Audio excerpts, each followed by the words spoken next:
രാജ്യത്തെ ഏറ്റവും വലിയ സിനിമാ രംഗമാണ് ബോളിവുഡിന്റേത്. കോടികളുടെ ബിസിനസ് കൂടിയാണ് ബോളിവുഡ് വിനോദരംഗം. അതുകൊണ്ട് തന്നെ ഏറ്റവും പ്രതിഫലം പറ്റുന്ന നായകന്മാർ ബോളിവുഡിൽ നിന്നാകുമെന്നായിരിക്കും നിങ്ങൾ കരുതുക. എന്നാൽ ഇത് തെറ്റാണ്. ആദ്യ 10 പേരിൽ കൂടുതൽ പേരും തെന്നിന്ത്യൻ സിനിമാ മേഖലകളിൽ നിന്നുള്ളവരാണ്. രാജ്യത്തെ ഏറ്റവും കൂടുതൽ പ്രതിഫലം പറ്റുന്ന 10 നടന്മാരെ അറിയാം. ഒന്നാം സ്ഥാനം ഷാരൂഖ് ഖാന് തന്നെ. 1980കളിൽ TV സീരിയലുകളിൽ അഭിനയിച്ചുകൊണ്ടാണ് ഷാരൂഖ് ഖാൻ തന്റെ അഭിനയ ജീവിതം തുടങ്ങുന്നത്. ആദ്യത്തെ സിനിമ 1992ൽ ഇറങ്ങിയ ദിവാന എന്ന ചിത്രമാണ്. തുടർന്ന് ഷാരൂഖ് ഖാൻ നിരവധി വിജയ ചിത്രങ്ങളിൽ ഭാഗമാവുകയും മികച്ച അഭിനയം കാഴ്ചവെക്കുകയും ചെയ്തു. അഭിനയത്തിലെ മികവിന് ഷാരൂഖ് ഖാന് ഇതിനോടകം 14 ഫിലിം ഫെയർ അവാർഡുകളും ലഭിച്ചിട്ടുണ്ട്. പ്രതിഫലം 150 കോടി രൂപ മുതൽ 250 കോടി രൂപ വരെ. അദ്ദേഹം ഏറ്റവും ഒടുവിലായി അഭിനയിച്ച ചിത്രത്തിലെ പ്രതിഫലമാണിത്. അദ്ദേഹത്തിന്റെ ആസ്തി ഏകദേശം 6300 കോടിയാണ്. രജനീകാന്ത്. ശിവാജി റാവു ഗേക്വാദ് എന്നാണ് യഥാർത്ഥ പേരെങ്കിലും തലൈവർ എന്നും സൂപ്പർ സ്റ്റാർ എന്നുമാണ് ആരാധകർ അദ്ദേഹത്തെ വിശേഷിപ്പിക്കുന്നത്. 1975ൽ അപൂർവ രാഗങ്ങൾ എന്ന ചിത്രത്തിലൂടെയാണ് തമിഴ് സിനിമാ ലോകത്ത് എത്തുന്നത്. 2000ലെ പത്മഭൂഷൺ അടക്കമുള്ള പുരസ്കാരങ്ങൾ ലഭിച്ചിട്ടുണ്ട്. ദക്ഷിണേന്ത്യയിലെ ഏറ്റവും സ്വാധീനമുള്ള വ്യക്തികളിൽ ഒരാളായി ഏഷ്യാവിക് മാഗസീനും ഇന്ത്യയിലെ ഏറ്റവും സ്വാധീനമുള്ള വ്യക്തിയായി ഫോബ്സ് ഇന്ത്യ മാഗസീനും രജനീകാന്തിനെ തെരഞ്ഞെടുത്തിട്ടുണ്ട്. 2021ൽ 67ാമത് ദാദാസാഹിബ് ഫാൽക്കെ പുരസ്കാരത്തിനും അർഹനായി. അദ്ദേഹത്തിന്റെ പ്രതിഫലം 115 കോടി മുതൽ 270 കോടി വരെയാണ്. ആസ്തി ഏകദേശം 430 കോടി. മൂന്നാം സ്ഥാനത്ത് വിജയിയാണ്. ആരാധകർ ദളപതി എന്ന് വിളിക്കുന്ന ജോസഫ് വിജയ് ചന്ദ്രശേഖർ തമിഴ് സിനിമാ ചരിത്രത്തിൽ തന്നെ രജനീകാന്ത് കഴിഞ്ഞാൽ ഏറ്റവും ജനപ്രീതിയുള്ള നടനും വലിയ വിജയ ചിത്രങ്ങളിലെ നായകനുമാണ്. 1997, 2005 വർഷങ്ങളിൽ തമിഴ്നാട് സർക്കാരിന്റെ മികച്ച നടനുള്ള പുരസ്കാരം നേടി. തമിഴക വെട്രി കഴകം എന്ന പാർട്ടി രൂപീകരിച്ചുകൊണ്ട് രാഷ്ട്രീയത്തിലേക്ക് ചുവടുമാറ്റാനൊരുങ്ങുകയാണ് വിജയ്. അദ്ദേഹത്തിന്റെ പ്രതിഫലം 130 കോടി രൂപ മുതൽ 250 കോടി രൂപ വരെയാണ്. ആസ്തി ഏകദേശം 474 കോടി.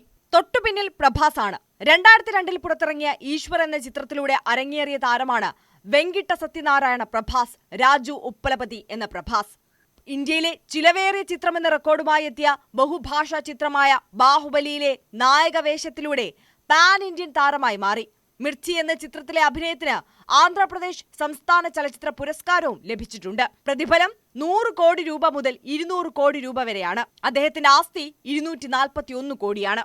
ബോളിവുഡിലെ മറ്റൊരു താരമായ അമീർ ഖാന്റെ പ്രതിഫലം 100 കോടി മുതൽ 275 കോടി വരെയാണ്. അദ്ദേഹത്തിന്റെ ആസ്തി നോക്കുകയാണെങ്കിൽ ഏകദേശം 1862 കോടി വരും. സൂപ്പർ താരമായ സൽമാൻ ഖാന്റെ പ്രതിഫലം നോക്കാം. 100 കോടി മുതൽ 150 കോടി രൂപ വരെയാണ്. ആസ്തി ഏകദേശം 2900 കോടി. ഉലകനായകൻ കമൽഹാസനാണ് തൊട്ടുപിന്നിൽ വരുന്നത്. ഇന്ത്യൻ ചലച്ചിത്ര രംഗത്തെ ബഹുമുഖ പ്രതിഭയായി വിശേഷിപ്പിക്കപ്പെടുന്ന കമൽ അഭിനയത്തിന് പുറമെ ഗായകനായും നിർമ്മാതാവെന്ന നിലയിലും വ്യക്തിമുദ്ര പതിപ്പിച്ചിട്ടുണ്ട്. 4 ദേശീയ ചലച്ചിത്ര പുരസ്കാരങ്ങളും 19 ഫിലിം ഫെയർ പുരസ്കാരങ്ങളും ഉൾപ്പെടെ ധാരാളം ബഹുമതികൾക്ക് അർഹനായിട്ടുണ്ട്. ഇന്ത്യൻ സിനിമയിൽ 50 വർഷം പൂർത്തിയാക്കിയ അപൂർവം ചില കലാകാരന്മാരിൽ ഒരാളാണ് കമൽഹാസൻ. പ്രതിഫലം 100 കോടി രൂപ മുതൽ 150 കോടി രൂപ വരെയാണ്. അദ്ദേഹത്തിന്റെ ആസ്തി ഏകദേശം 150 കോടിയാണ്. തെലുങ്കിലെ മറ്റൊരു സൂപ്പർ താരമായ അല്ലു അർജുന്റെ പ്രതിഫലം നോക്കാം. 100 കോടി രൂപ മുതൽ 125 കോടി രൂപയാണ് അദ്ദേഹം വാങ്ങുന്നത്. ആസ്തി ഏകദേശം 350 കോടി.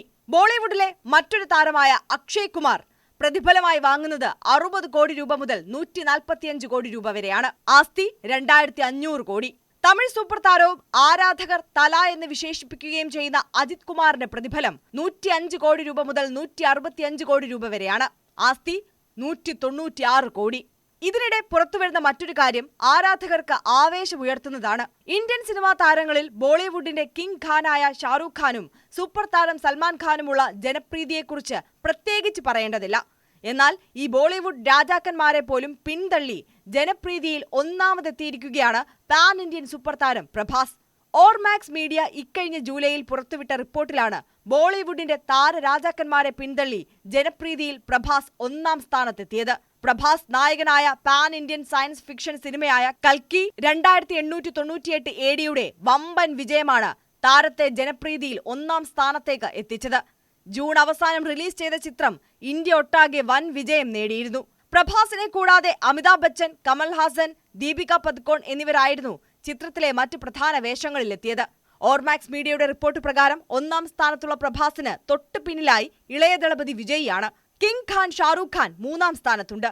മഹേഷ് ബാബു, ജൂനിയർ NTR, അക്ഷയ് കുമാർ, അല്ലു അർജുൻ, സൽമാൻ ഖാൻ, രാം ചരൺ, അജിത് കുമാർ എന്നിവരാണ് മറ്റുള്ള സ്ഥാനങ്ങളിൽ. ബോളിവുഡ് നടനായ അർഷാദ് വാഴ്സി അടുത്ത സമയത്ത് കൽക്കി സിനിമയിലെ പ്രഭാസിന്റെ പ്രകടനത്തെ വിമർശിച്ചുകൊണ്ട് രംഗത്ത് വന്നതോടെ ചിത്രം വീണ്ടും വാർത്തകളിൽ ഇടം നേടുകയായിരുന്നു. ചിത്രത്തിലെ പ്രഭാസിന്റെ പ്രകടനം കണ്ടിട്ട് ഒരു കോമാളിയെ പോലെ തോന്നിയെന്നായിരുന്നു അർഷാദ് വിമർശിച്ചത്. അതേസമയം ചിത്രത്തിലെ അമിതാഭ് ബച്ചന്റെ പ്രകടനത്തെ പ്രകീർത്തിക്കുകയും ചെയ്തു.